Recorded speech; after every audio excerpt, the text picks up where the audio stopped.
Frères et sœurs, comme je l'ai déjà fait pour d'autres notions, je voudrais aujourd'hui explorer celle de la rédemption. Ce mot rédemption est un mot d'origine latine formé de deux parties. Il y a d'abord le préfixe re, qui signifie revenir en arrière, en sens inverse, et aussi le verbe latin emo, qui signifie acheter. Au mot français, racheter. C'est-à-dire par un versement d'argent, on fait rétrograder une opération financière précédente, ce qui entraîne aussi un changement de propriétaire. L'ampleur et le caractère essentiel de cette opération de rachat nous sont révélés par la place centrale de la croix dans tous les messages du Nouveau Testament et même de toute la Bible. Elle s'étend sur toute la durée des temps, depuis la création jusqu'à la restauration de l'univers. Et au passage, j'en soulignerai aussi un aspect qu'on a un peu tendance à oublier. Alors d'abord la création. C'est, comme vous le savez, le surgissement de tout l'univers, de tous les corps célestes, des quelques 200 milliards de galaxies. Est-ce qu'on a un tout petit moyen de s'imaginer ce que ça représente, 200 milliards de galaxies? C'est le surgissement aussi de notre planète Terre, de tout ce qui la constitue, de tout ce qui la peuple. Et c'est le surgissement de l'être humain, destiné comme les autres êtres vivants à trouver son épanouissement dans la relation avec son Créateur. Mais tous ces corps célestes, toutes ces galaxies, l'existence de la Terre, ne sont pas le fruit de ce qu'une certaine science appelle le hasard. Elle utilise le mot hasard pour se dispenser de regarder la réalité en face. Entre toutes ces choses créées, Dieu met en place une organisation, un mode de fonctionnement, qui assigne à chaque chose sa place, sa raison d'être, ce mode de fonctionnement, dans le cadre du magnifique ensemble. Et c'est ce qui fait dire à Paul dans Romains 1, verset 20, je le lis dans la version Sommer, « Depuis la création du monde, les perfections invisibles de Dieu, sa puissance éternelle et sa divinité se voient dans ses œuvres. » Elle se voit dans ses œuvres quand on y réfléchit. Autrement dit, quand on les aborde honnêtement, sans préjugés et surtout sans préjugés athées. De même, sur la terre, Dieu a créé entre les choses et les êtres vivants un grandiose système de fonctionnement absolument original. Il en est le centre, de lui vient et tout converge vers lui. C'est un cadre capital pour l'homme, qui trouve là sa raison d'exister et s'épanouit dans une relation de confiance et d'amour envers son Créateur. Ce génial agencement de toute la création, c'est ce que nous appelons la vie. Fondée sur son amour, sa sagesse et sa puissance. Lui seul pouvait concevoir et mettre en place une aussi gigantesque organisation et en assurer le fonctionnement harmonieux. Et cela surtout sur la durée. En Éden, Dieu avait donné à l'homme la mission de soutenir, de protéger ce magnifique réseau organisationnel comme gérant, à sa petite échelle certes, mais sous le regard de Dieu. Et alors intervient la chute. Et c'est là que se produit donc cette chute dont il faut noter qu'elle est une double catastrophe pour tout l'univers, pour toute la création. En effet, voilà qu'à côté du Créateur, du Maître absolu et unique de l'univers, s'élève un autre, qui prétend lui aussi à cette position, mais c'est une simple créature qui veut devenir comme Dieu. C'est l'être humain, à qui Dieu avait pourtant accordé par amour une position privilégiée de gestionnaire ou d'administrateur.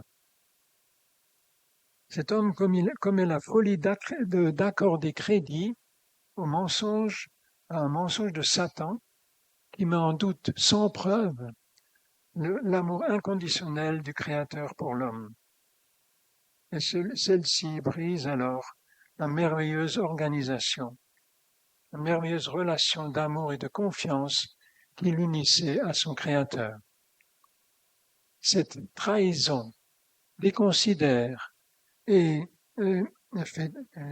elle blesse son créateur et fait tomber la créature sous la dépendance du menteur, c'est-à-dire d'une autre créature, qui ne lui veut que du mal et qui lui veut en particulier la mort, c'est-à-dire une mort spirituelle qui est la séparation d'avec Dieu en attendant que suive ensuite la mort physique.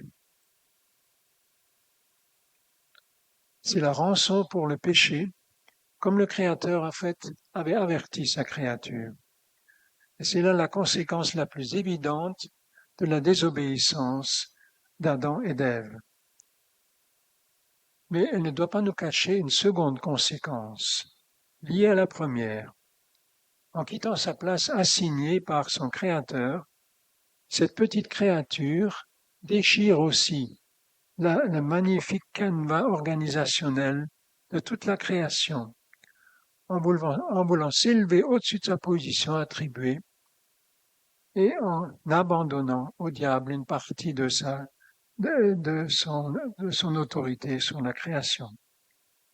Cette usurpation d'une position qui ne lui est pas destinée a soumis toute la création à ce que Paul dans Romains 8, versets 20 et 21, appelle, selon les différentes traductions, la corruption, l'inconsistance, la décrépitude, la mort. Et voilà le double impact de l'irruption du péché dans la création. C'est un terrible exemple des conséquences que peut avoir un simple petit geste, en apparence anodin, manger un fruit. Mais, en fait, cet acte est un acte de désobéissance et de désobéissance au Créateur, et c'est là qu'est toute la gravité de la chose. C'est le mépris de son autorité de Créateur. Et tout l'Ancien Testament abonde en exemples de catastrophes, aussi bien au niveau individuel qu'à l'échelle de toute une nation, de législation, de prise de position politique, présentée pourtant comme source de liberté, mais en opposition frontale avec la pensée de Dieu. Venons-en maintenant à la croix. Le Créateur aime trop sa créature pour se faire un sort de cette situation, pour abandonner sa créature dans ce désastre. Et pour y remédier, on serait tenté de penser qu'il lui suffirait tout simplement de passer l'éponge, de dire « eh bien, je pardonne ».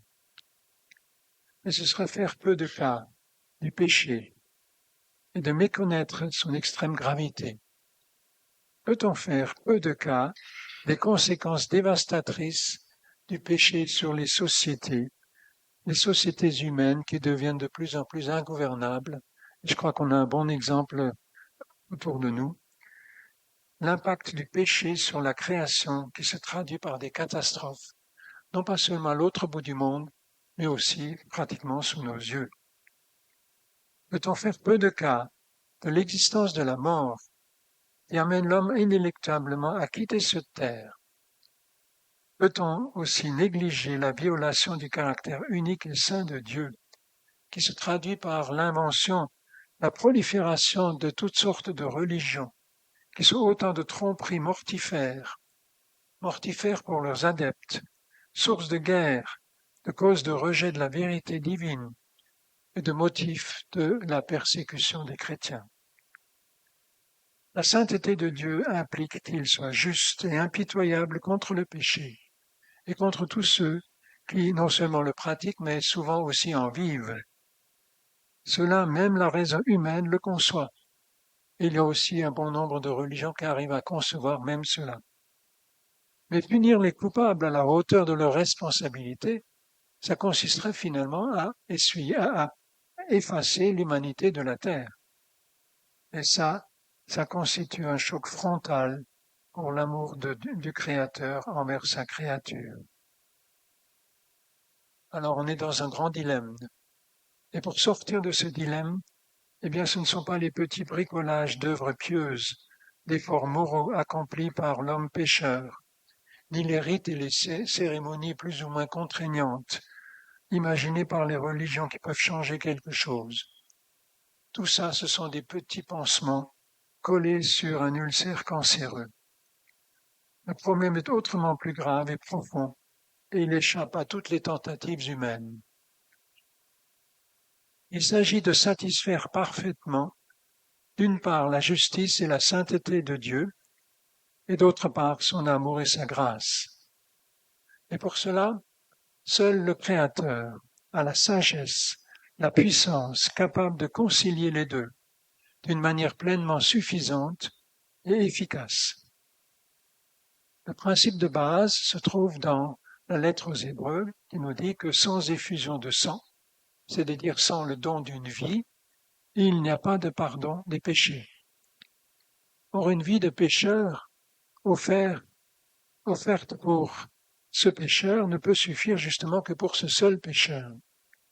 Il faut donc une vie absolument pure de tout péché, parfaitement sainte, et volontairement et gratuitement offerte pour toute la création. Un tel trésor, naturellement, ne se trouve nulle part sur terre. Et il n'existe que auprès de Dieu. Et voici que Dieu lui-même, Dieu le Fils devenu homme, pour cela, déclare à Dieu, le juste juge de l'univers, ceci. Je le lis dans Hébreux 10, 9 à 10. Il lui dit, tu n'as voulu ni sacrifice ni offrande, mais tu m'as formé un corps qui peut faire l'objet d'un sacrifice. Alors j'ai dit, voici, je viens, ô Dieu, pour faire ta volonté. Faire ta volonté en ce qui concerne le règlement du péché. Et l'auteur des Hébreux conclut, c'est en raison de cette volonté que nous avons été rendus saints, c'est-à-dire que nous avons été pardonnés, nous avons été rachetés par l'offrande du corps de Jésus-Christ, une fois pour toutes. Et voilà donc une possibilité de restauration pour l'humanité. Tout cela conduit donc logiquement à comprendre que la crucifixion de Jésus est vraiment l'événement le plus lourd de conséquences de l'histoire. Et cela d'autant plus qu'elle est suivie de près par la résurrection, qui appose en quelque sorte un cachet d'approbation de la part du divin juge. Une victime sainte et volontaire s'est offerte par amour pour la créature pécheresse sur l'autel de la justice de Dieu saint, afin de sauver cette créature. Voilà le centre, voilà en quelque sorte le résumé de l'Évangile. Aucune religion, si prétentieuse soit-elle, n'approche même de loin une pareille réalisation, parce que ce n'est pas seulement une idée, c'est quelque chose qui a été réalisé. Une réalisation offerte gratuitement, par surcroît. C'est la régénération, la rédemption spirituelle de l'homme, comme Paul l'indique, l'explique aux croyants d'Éphèse, chapitre 2, versets 1 à 7. Je vais lire. Vous étiez morts à cause de vos fautes et de vos péchés, destinés à la colère, tout comme comme les autres. Mais Dieu, et quand Paul dit « mais Dieu », il annonce quelque chose de fondamental. Mais Dieu est riche en compassion, à cause du grand amour dont il nous a aimés, il nous a rendus à la vie avec Christ. Avec Christ. Il nous a ressuscités avec Christ. Il nous a fait asseoir avec lui. Vous voyez cette répétition si proche dans la même phrase, dans les lieux célestes. Il a fait cela afin de montrer dans les temps à venir l'infinie richesse de sa grâce. Nous sommes son ouvrage, ayant été créés pour de bonnes œuvres en Jésus-Christ, que Dieu a préparées d'avance afin que nous les pratiquions. Tout est là, dans ces quelques phrases, pour décrire la rédemption opérée par Dieu en Christ. Il y a notre péché, la colère de Dieu, sa compassion en Christ, crucifié et ressuscité, le prix payé à la sainteté de Dieu, et enfin, un programme de vie nouvelle. Ce qui est impliqué, c'est qu'ayant été rachetés par Christ, nous avons changé de propriétaire. Nous appartenons désormais à Christ pour le servir, comme nous avions servi auparavant le péché. Christ est notre nouveau maître, mais un bon maître, doux et humble de cœur. Et c'est tout son amour manifesté à la croix qui révèle notre valeur à ses yeux. Et nous ferons de cette valeur aussi notre estime de nous-mêmes et aussi notre estime des autres, des frères et sœurs. Voilà le but visé par Jésus dans son sacrifice, accepté par Dieu pour la restauration, pour la rédemption des humains. Voilà ce qui concerne la rédemption des hommes. Mais il y a aussi la restauration de la création. Parce que, on l'a vu tout à l'heure, toute la création autour de l'homme a été impactée par le péché de l'homme. Et là, on touche à une facette un peu mystérieuse de la révélation, mais importante. Une facette de l'œuvre de notre Seigneur. Et là-dessus, il y a peu de textes dans la révélation du Nouveau Testament en particulier. Le plus développé, le plus clair, se trouve dans Romains 8, 19 à 22.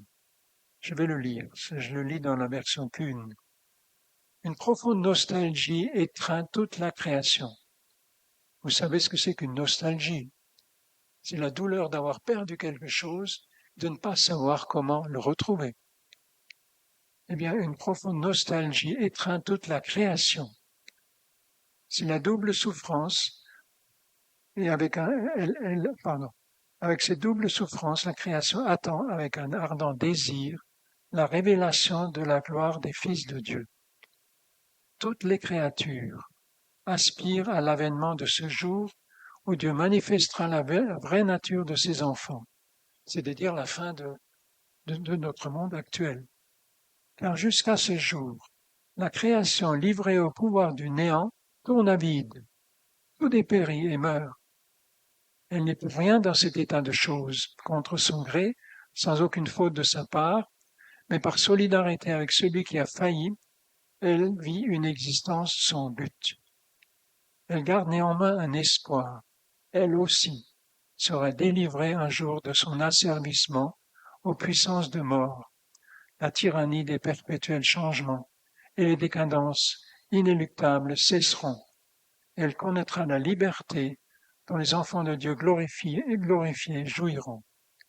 Nous le savons bien, en effet, jusqu'à présent, un profond gémissement monte de la création. Tous les êtres soupirent et souffrent dans une sorte de travail d'enfantement universel jusqu'à ce qu'un monde nouveau soit né. Voilà. La création d'en garder un souvenir nostalgique de la situation qu'elle avait avant la chute et dont les humains ne se doutent même pas. Il y a aussi un autre texte qui est très court et bien moins clair. J'ai consulté toute une dizaine de commentaires qui, ou bien restent dans les conjectures, ou alors se contredisent. Voici ce qu'il est dit. Il fallait que les réalités célestes et le sanctuaire céleste eux-mêmes soient également purifiés, mais par des sacrifices bien plus excellents et plus précieux que ceux pratiqués au temple. Et toute cette œuvre de restauration universelle engagée par notre Seigneur à la croix culmine dans son couronnement comme roi de tout le créé. Et là, je vais lire dans Éphésiens 1, chapitre 10 à 12, dans la version Kuhn. Lorsque les temps seront mûrs pour cela, tout ce qui existe dans le ciel et sur la terre, l'univers visible et invisible, sera restauré, unifié et rassemblé sous le gouvernement du Christ, retrouvera sa perfection et son accomplissement en lui. L'histoire de l'humanité sera résumée et achevée en lui. L'importance de cette expression en lui, sous la plume de Paul. Le cosmos tout entier ne formera plus qu'un corps dont Christ sera la tête, et dans tout ce qui appartiendra un jour à Christ, nous aurons notre part. C'est en Christ que cela se fera, et c'est en lui aussi que nous avons été déclarés héritiers par décret de celui qui a le pouvoir d'accomplir tout ce que sa volonté a décidé. Nous avons été destinés à vivre pour célébrer sa gloire. nous qui sommes les premiers êtres de la création, à placer notre espérance en Christ. Donc Christ ne sera pas seulement le chef de la magnifique famille dont nous faisons une petite partie ici, de ses enfants rachetés, mais aussi il sera le roi souverain de tout l'univers. N'est-il pas dit que tout a été créé par lui et pour lui? Voilà l'œuvre fantastique de notre Sauveur qui se cache sous ce mot de rédemption. C'est notre présent et notre avenir d'enfants de Dieu, un avenir qui vient infailliblement, envers et contre tout ce que le diable et le monde peuvent manigancer à son encontre. Quelle magnifique perspective d'avenir, alors que tant de choses essentielles se délitent autour de nous. Mais c'est aussi dans cet univers majestueux, magnifiquement régi par le Créateur, que notre Seigneur Jésus vient accueillir notre frère René, avec tout son amour et toute sa grâce. Il avait sa place réservée, et maintenant il l'occupe. Voilà la perspective que la rédemption ouvre à tous les rachetés. Je vous invite à prier. Nous sommes confondus, Seigneur, devant la magnificence, non seulement de tout le plan que tu as mis en route, mais de ton amour qui l'a inspiré, de la grâce avec laquelle tu le mets en œuvre pratiquement. Nous t'adorons et nous te bénissons comme notre Créateur. Nous sommes heureux d'être tes créatures et nous voulons rester soumis à ton autorité de Créateur. Aide-nous pour cela et sois glorifié tout au long du reste de notre vie. Amen.